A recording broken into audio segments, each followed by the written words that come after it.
যে যাই বলুক, বাংলাদেশের মাটিতে বঙ্গবন্ধুর ভাস্কর্য হবেই, কেউ ঠেকাতে পারবে না।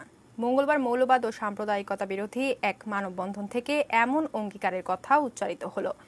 সেই সঙ্গে বঙ্গবন্ধুর ভাস্কর্য নিয়ে যারা ষড়যন্ত্র করছে তাদের বিচারের আওতায় আনারও দাবি করেছেন বক্তারা। বঙ্গবন্ধুর ভাস্কর্য নিয়ে ষড়যন্ত্রকারীদের প্রতিহত করার ডাক দিয়ে ৬৫টি সংগঠনের এই মানববন্ধন। রাজধানীর ইঞ্জিনিয়ার্স ইনস্টিটিউশন থেকে শুরু হওয়া এই মানববন্ধন ছড়িয়ে পড়ে আশেপাশের এলাকাতেও। মুক্তিযোদ্ধা, রাজনৈতিক কর্মী থেকে মন্ত্রী, বিভিন্ন সামাজিক সাংস্কৃতিক সংগঠন এবং বিশিষ্ট ব্যক্তিরা এই মানববন্ধনে যোগ দেন।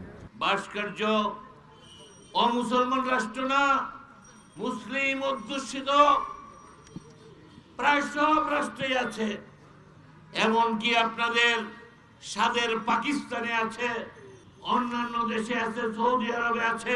যে এই দেশে রাজাকার, আল-বদর, আল-শামস এদের কোনো অবস্থান থাকবে না, থাকতে পারে না।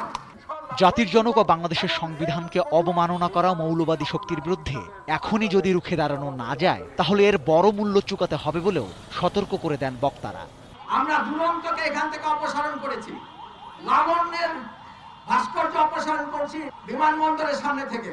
আজকে আস্কারা পেতে পেতে আমরাই তাই মুক্তিযুদ্ধের সেই অসৎ এবং বিরোধিতাকারীদের মাথায় তুলেছি এবং আস্তে আস্তে তারা আসল ফানাটি মেরেছে।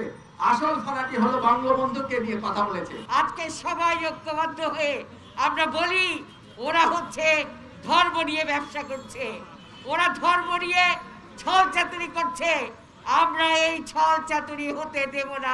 মামুনুল হক, বাবু নগরী, ফাজিল করিম সহ অন্যান্য ধর্ম ব্যবসায়ী যারা আসলে মুক্তিযুদ্ধের পরাজিত অপশক্তি, তাদের সবাইকে গ্রেপ্তার করে তাদের বিরুদ্ধে রাষ্ট্রদ্রোহিতার মামলা করা হোক, কারণ তারা বঙ্গবন্ধুর বিরুদ্ধে কথা বলে সংবিধানের বিরুদ্ধে কথা বলছে।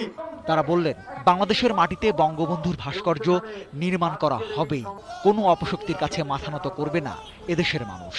এরা জাতির পিতার বিরুদ্ধে বিষাদর করেছে, এরা প্রধানমন্ত্রী শেখ হাসিনাকে দেখে নেওয়ার হুমকি দিয়েছে।